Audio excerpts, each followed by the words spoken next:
সালামু আলাইকুম। আজকে 3 দিন থেকে মেশিন বানাইতে বানাইতে জান শেষ, মাথা মুথা একবারে খারাপ। স্যালাড ডালাই দিতাম, ও স্যালাড লখাইয়া তো রডুট বান্ধিয়া কমপ্লিট করে রাখা। আর মেশিনও সেরা ফেফটা, মেশিন আবার ঠিক হইছে না। কাল স্যালাড ডালাই দিতাম, কিলা কিতা করতাম, মাথা মুথা একবারে খারাপ। আর মেশিন খুব মানে ইগে ওলা পেরেশান করছে আর কি। 10 বার লাগাইছি আর খুলিছি, লাগাইছি আর খুলিছি।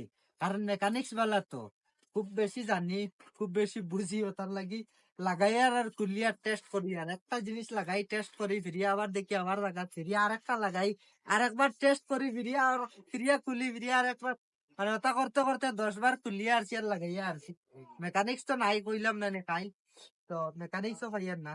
তো কতর লাগিয়া দোয়া করিও একটা যেন সুন্দর মতো দিতাম পারি, কোনো ঝামেলা উমেলা না হয় আর মেশিনটা ঠিক হয়ে যায়।